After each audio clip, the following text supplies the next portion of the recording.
Growing up in a digital world is all about networking. You learn, share, and collaborate with millions who live across the globe. From singing teens to hustling mothers and stand up comics slash gamers, we're all live streaming our lives one swipe at a time. And today we're going to talk with somebody who has helped shape the live streaming industry in Asia. Meet Jing Shen, or JS as most know him. He is the co founder and the global CTO of 17 Media, a live streaming platform that took Asia by storm and has over 50 million users and growing. He is also a full time father to a lovely, lovely 6-year old. He's an engineer and a techie by heart, but also believes in parenting in the real world. Today, we're going to have a conversation with him about attention span in the digital world, as well as what it means to raise children in a world that is becoming more and more hyper connected with one another, where everybody can be an influencer. So, hi, JS. Welcome to the Parenting Reboot. It is lovely to have you here. Hi, Deepa. Thanks for having me. So, tell us all about the 17 live streaming app. Like, where did the idea come from and what is its purpose, right? What are its users and audience like? Yeah, so our mission, our company mission, is to empower human connections. Feels very weird, but I think feels very big. But actually, it's a simple concept. Through live technology, which means interactive entertainment, two-way entertainment. We believe that two-way communication is the foundation of human relationships, right? Mm-hmm. Which is very apt in a podcast, right? And of course, these relationships are the foundation of humanity. So, That's right. what we are here to do is we think technology has reached a place where we can make it more mainstream to enjoy real time and interactive entertainment. That's our mission. So, what are some of the users like, right? Like, is it very similar to other big platforms that you see out in the West, like Meta or TikTok, or is it something different than that? It's a bit more niche than that, I would say. It's not as Mm. big or widespread enough compared to TikTok, but you can think of it more like Twitch. So Okay. Twitch is very specific to a lot of gaming community. So where the gamer plays games and then people watch the games with you and talk to you while you play the game. So for us, 17 Live, we have gamers, of course, but we are a bit more mainstream. So we have people who sing, we have Mm. people who do comedy, we have people who cook. But what they have in common is that they spend most of their time and attention talking to the audience as Mm. opposed to performing by itself. That's very interesting. So, it's, I'm assuming, 18 plus audience only. Right. So, even the audience they're interacting with would be adults in that nature. That's right. That's right. Yeah. Okay. And so basically you don't need to have like you just need a phone to access this kind of content, right? That's right. All you need is a phone to both stream and Hmm. to watch and interact in the streams. That's all you need. So what is the kind of reception such a streaming app has received in Asia? Can you tell us a little bit more about it? And like, especially from the perspective of people who are not able to get their careers started in the mainstream, right? How has it empowered them? What kind of feedback are you receiving? Yeah, so what we see is that a lot of on the streamer side and the user side, it's a bit different. So from the streamer side, actually, many of our streamers, I would say most of our streamers, use this as a job full time. Mm. Mm. This is something that they can do at home, in their own rooms, and they make money by entertaining people and talking to people. Mm. So for these folks, I think they very much enjoy the process of live streaming and creating such content. And Mm. for the users, I think it became especially apparent during COVID, Mm. where we couldn't see each other as often or cannot have as many social gatherings as often. A lot Mm. of users found us as a means to continue interacting or fulfill Mm. the need of having a relationship or communicating with another human being. Mm. So that's where most of our users come from. Yeah.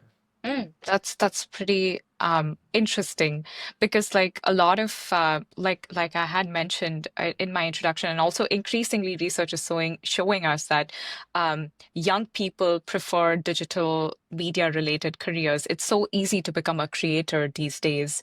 It is a difficult profession because it's of nature, by nature it's very you need to hustle, you need to put in a lot of effort into creativity, but such platforms and mediums exist to express your art, right? So, how do you think live streaming or digital media in general has changed the way today's children or teenagers express themselves, right? Like, do you think it's empowering them? Do you think it's making them performative in some way, or is it like a mix of both? Hmm. I would say that, firstly, I think 1/7 Live is not big enough to have an Okay. impact on a generation yet. Mm, Yet, so I would say it's an early stage. But from the limited view that we can see, I think the audience is craving more authentic experiences and connections. mhm, So an example of that would, let's say, be people don't just look at movie stars as hard to reach movie stars. They'll follow their Instagram, right? They'll see mm, what they eat or what they do, right? So there's still a performative nature, but it's not as well packaged as the mm, world before social media, right? So if mm, on the spectrum of authenticity, I think it's moving towards authenticity.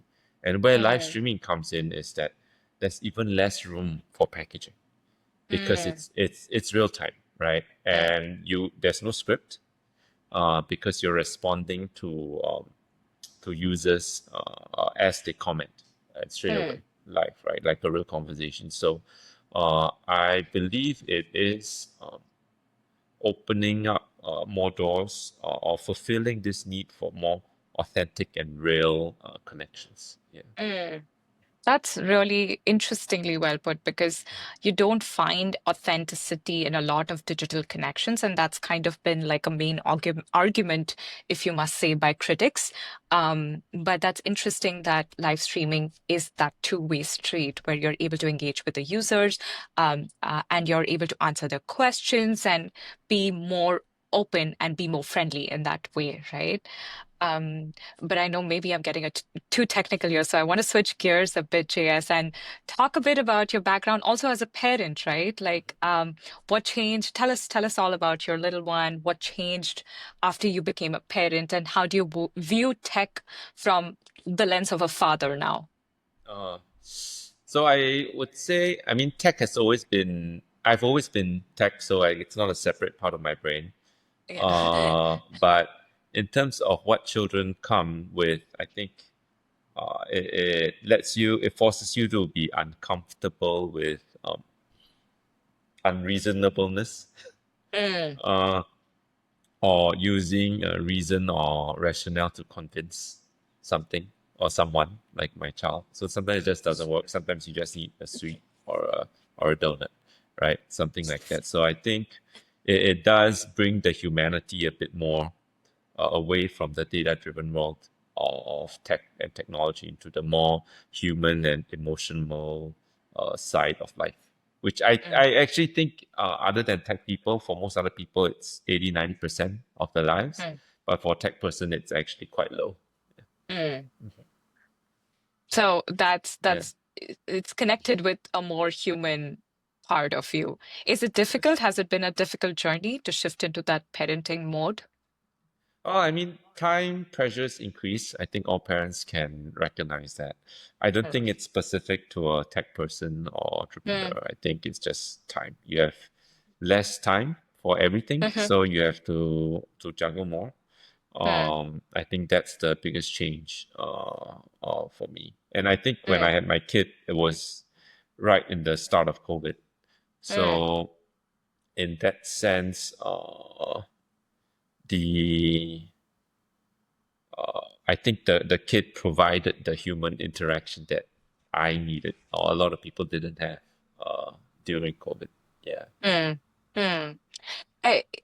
From even like your own journey, are there Yeah. some lessons or strategies you might want to share with other parents about some of the biggest shifts we may need to see in the way we parent for a tech-centered future? Because let's face it, tech is here to stay, especially now with AI and more modernized tools that exist not just on your smartphones, but on your gears and, you know, smart devices around the house. How do we prepare parents to stay ready, to upskill themselves so they also are able to introduce technology generally more safely to their children? Mm. I think tech as technology is a tool, and I want to be Mm, a bit more specific. The way technology is moving is actually information, the mm, access to information and the ability to process and digest information. I think that's where the big trends are. Now, mm, I think as a parent, I think the biggest challenge now is actually with information overload. Uh, right? So like if my, if you trust the internet, if your child has a cold, you might have cancer. If your child has a bruise, she might have cancer. Like who knows, right? How do you choose? You don't even know, like, should I buy this brand or that brand of toothpaste or toothbrush? Now there's 100 choices. No clue, right? So mm, with parents, I think there's a lot of technology, the access to information has added a lot of choice anxiety here, a mm, lot of FOMO, right? Oh no, I didn't go for this class. Oh, I should have done this at age this instead of age this, right? So I think that is something that parents kind of need to find peace with, and just choosing a certain path, right? I think that's a big part. mm, Um, as for as for children, I think the biggest issue right now is social media is addictive, right? It is the most mainstream addiction we have right now. And how do we uh, prevent and control and regulate our kids on something as basic as screen time? Because it's something that we all know if we leave it to the kid, it will not stop, right? There's no end for screen time, and there's gonna be a need to want more and more and more and more and more, right? So I think that's where for me and my wife, we have pretty clear rules about screen time and usage of technology. So, like, Hmm. doesn't I your should child go. negotiate? No, Yeah. do they negotiate with you? No. So I would say that the good thing about a kid is that you are their world, right? You set the rules, Mm, at least age, right? And kids are habitual creatures, right? They don't know they can have everything if they've never had everything before. So for us, we set the limit from a very young age and be consistent with the boundaries. So for example, before we start any screen time, we always first agree on the end time, mm, right? It's never open ended. We'll be like, do mm, you want to watch TV for 10 minutes? Not do you want to mm, watch TV, right? mm, And then we'll set a timer. So that we started early. The other thing is we would limit the time through simple rules like you can only watch the iPad when you are showering, mm, or no screens when food is at the dinner table, right? Or no screens when friends are over. So we set these mm, rules very early on. mm, And because kids are not born with a screen, they accept that these are the rules of engagement, right? mm. So I think relatively simple if you start early. If you start late, good luck to you. I don't know how to Uh, do that. Yeah, yeah. how would that come into effect Mm. when you're in a household which has several devices and you're seeing parents or other elders in your house on their devices, right? Scrolling. Because I think even for me, I unintentionally find myself scrolling when I'm on the subway, when I'm walking, because it's become second Mm. nature, right? So how do we first integrate that change into our lives, even like you Oh, said, to be able to start early with children? I think this is not specific to Mm, screens. I think this is generally any behavior. If you want your kids to do it, you have to model it. mm, I think that's general parenting, right? I mean, you don't need to worry about. I mean, screen aside, if you're gonna eat ice cream and you tell a kid they can't eat ice cream, they're gonna have a fit. Yeah. So that's I true. think. I think it's exactly the same thing. So for us, we try to be consistent with our rules. Yeah. Mm. And then this is maybe going on a little bit of a controversial side, Yeah. but you know what? I'm going to take a stab at it.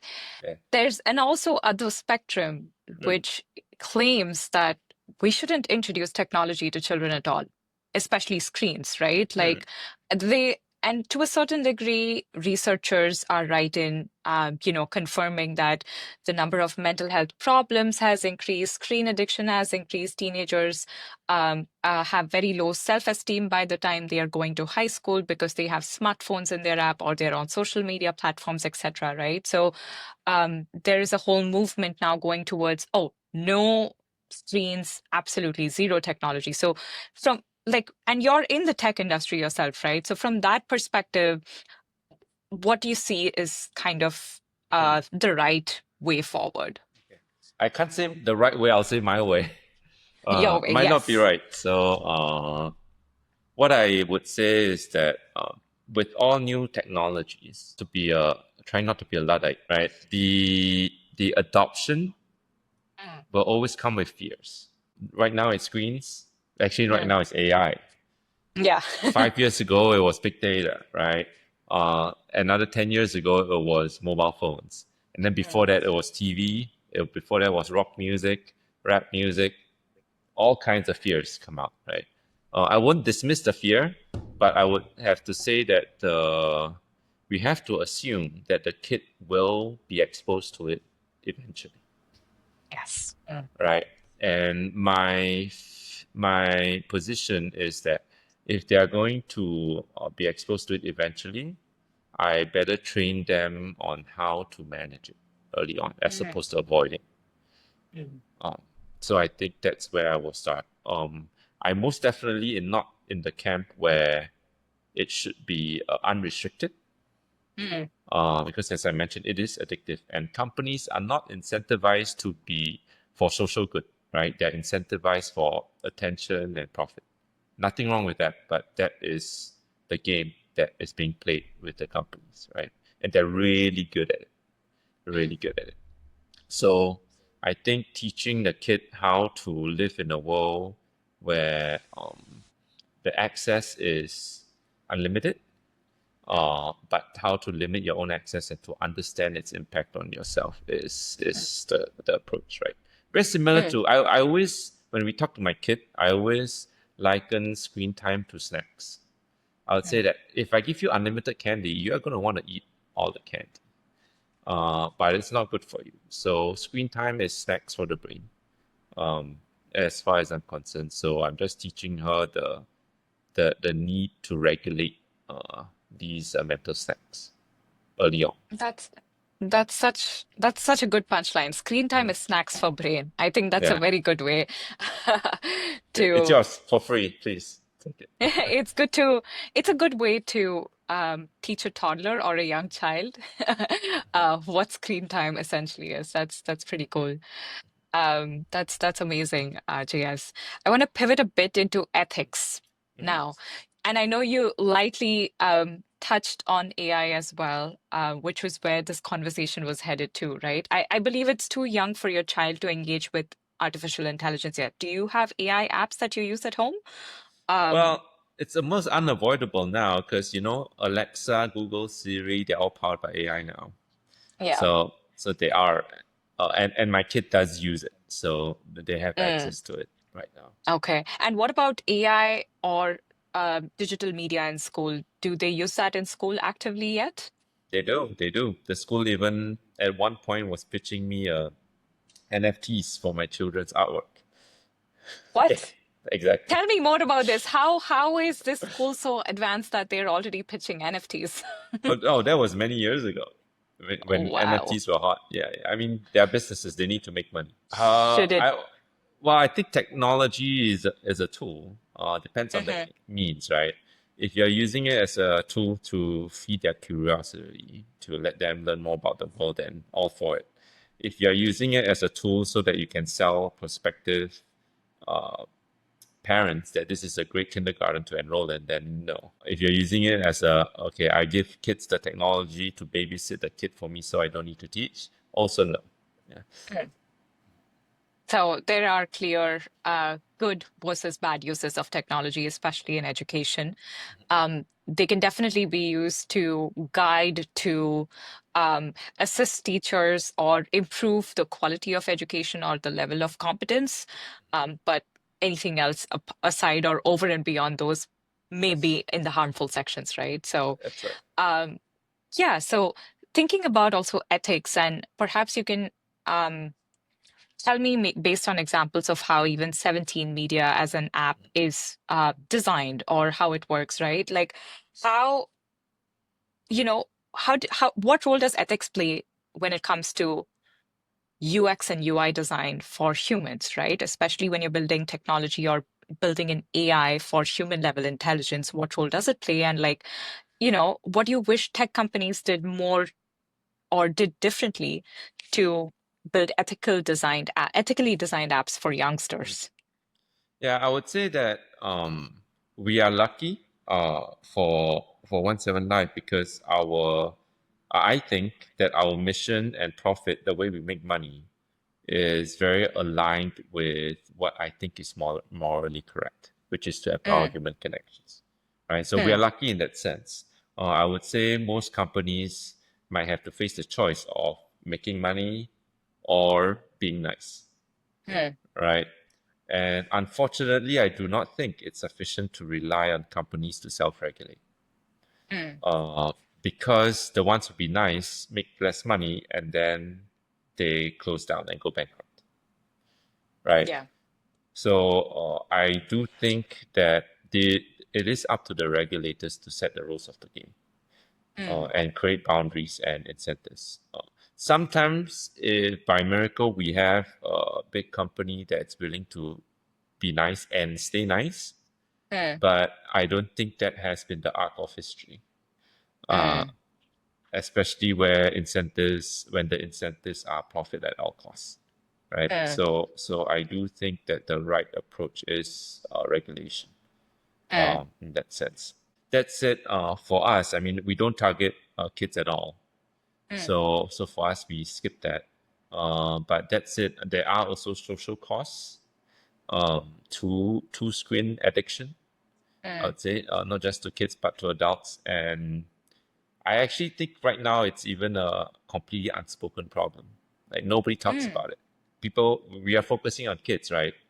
But how many adults are spending too much time on screens? Probably too many. Probably too many, right? And what are we doing about it? Nothing. And where is that going to lead us? What are the real social causes? I don't know. Yeah, but for us on Seven Life, we think that the human connection is still fundamental. So that's where we hope to innovate.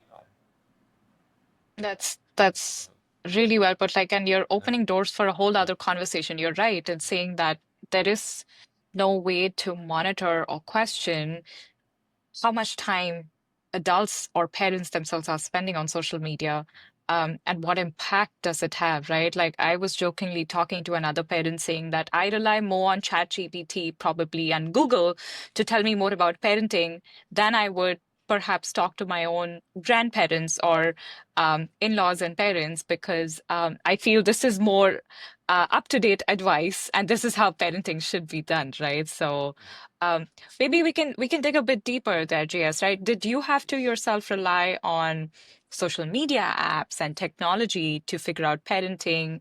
And like, what has it, overall done to the world of parenting, just, relying on technology heavily? So when I started, when I had the most questions, ChatGPT wasn't alive yet. Mm. Right. So I thankfully only had to deal with countless Google and forum articles Uh, and conflicting parental advice. Right. So in the end, so no, not enough gatekeepers, essentially. And I always felt that they teach us for 20 years how to get into our first job, but parenting is so much harder and we get zero training.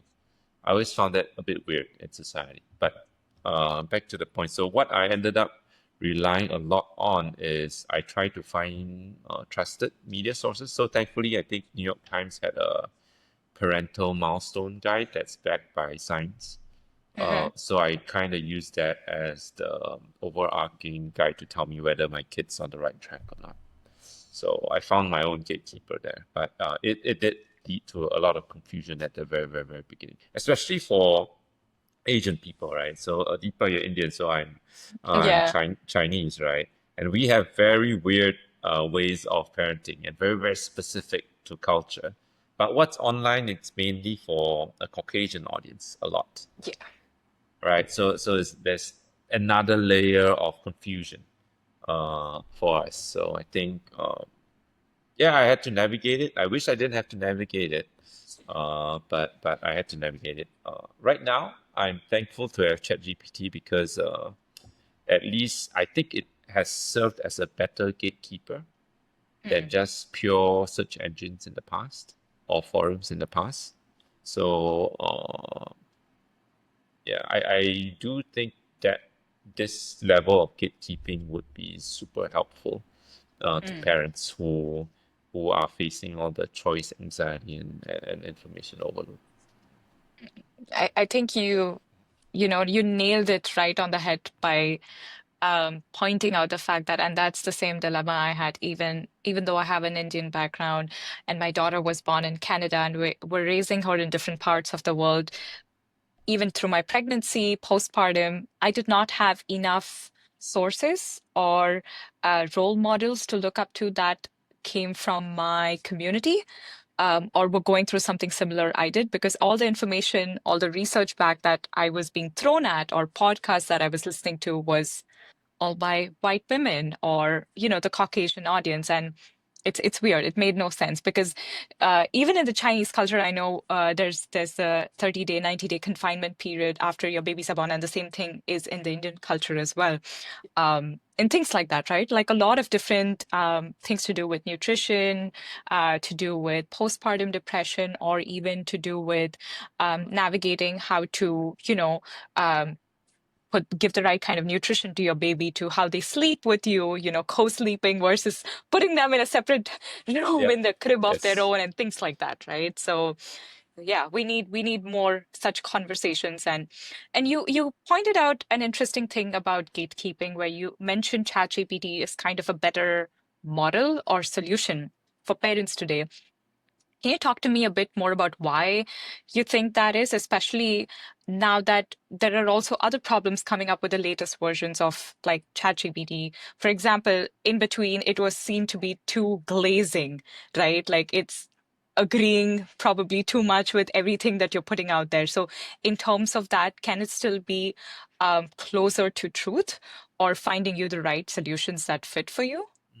Yeah, so it's completely up to how the OpenAI guys set the algorithm for Mm, sure, but mm, I can't dismiss the thought that they are still not heavily influenced by advertisers yet, mm, right? Because their business model right now does not depend on ads. It's a pure consumer subscription business model. So I do think that a lot of technologies and platforms start up with the best intentions, but of course, business reality set in, right? At some point, you got to sell something, mm, and many people and truth isn't worth much. Attention is worth more, right? I think that's the fact of life. So I think that I think is a big reason why ChatGPT is a better gatekeeper so far. I don't know whether it can resist the urge in the future. Like I can mm, imagine if I was an advertiser and I said, hey, ChatGPT, I give you $1 billion, please recommend this solution instead of that solution. mm. Yeah, who knows when they'll make that choice. Yeah. That's very possible. It's kind of in the movement of inevitability slash the direction that the companies want to take it. But okay, let's move towards a more hopeful and positive Of future, course, right, of JS? course. I want to talk to you about, you know, like visualizing a future for your kid, my kid, and that generation Alpha, Beta, what they're going to grow up to look like, right? What excites you about raising kids in this Mm. era? Let's start with there. So I think the information gathering and processing is going to be uh, amazing, right? I think Mm. even in these 2 years, it is the pace is beyond what we were expecting. So I think mentally, I don't know whether this one makes sense to you. Previously, there were mechanical jobs, like factory Mm. workers. I think there are mentally mechanical jobs right now as well, where people move this number from A to B or do simple math, right? I think those jobs will probably be gone. There's going to be less jobs that are mentally mechanical, cause simple brain work. I Mm-hmm. think hopefully that will open up more room for valuing individual creativities and flavors to shine. And if the market or the society starts to put more value on the individuality of each person's what each person can bring to this world, I think that would be a great place to be. Um, Mm. yeah. So focusing more on still the uniqueness of humanity, Yes. while making sure that AI takes over all of the like heavy mechanical lifting of the brain that's currently happening. So it frees up more time. So I'm hoping we still continue to be in touch with reality in such a world because we'll have a lot more time. I hope so. That has always been a hope, right? I mean, previously Industrial Revolution, we take away the boring jobs, Mm, right? And people mm. can do more interesting jobs. I think AI has the same opportunity here to take away more of those soul draining jobs uh, that still can't be automated yet. And hopefully, by taking that away, we can spend our time in more fulfilling pursuits. That's a really beautiful picture and a beautiful hope for our generation, right? And I before I end it, JS, I want to ask you, you know, what is that one piece of advice or any advice you will give to a parent who feels completely overwhelmed by the digital culture that's evolving around us, right? Like anything from your own life, that one thing that stands out to you that other parents should listen. Yeah, I think technology is a tool. I mean, the age-old wisdoms of parenting still applies, teaching children to stay curious, respect other people, respect themselves. I think once you get that down, they'll be fine, right? The role of technology is a servant, right, for what you want to bring to your kid, right? It's not a master to tell you how to raise a kid. So I think as long as you put technology in its place as a tool, as a servant, not a master, I think you can. I think that's it's straight on point. I always love to end the episode by asking my guests one tech rule and one parenting rule Okay. you abide by in your home. Something short and memorable. Parenting rule. My wife might disagree with me, but I always say, this is from a quote from Einstein. So, play is the highest form of research, in my opinion. Mm, I think parents don't let children play enough. They think play is opposite of learning. I don't think so. I think play is learning. So, parenting. mhm, Tech rule. I think I'll repeat what I said earlier. Technology is a servant for humanity. mm, It's not a master. So, mm. use it wisely. That is amazing. Thank you so much, JS, for spending such amazing time with us on this podcast. I hope a lot of the users do check you out, and also 717 Media live streaming app. If you're in Asia, do follow the Parenting Reboot and stay tuned to hear more guests talk about what it is like to raise a beautiful generation in a hopeful digital world. Thank you. Thank you, Nika. Bye bye.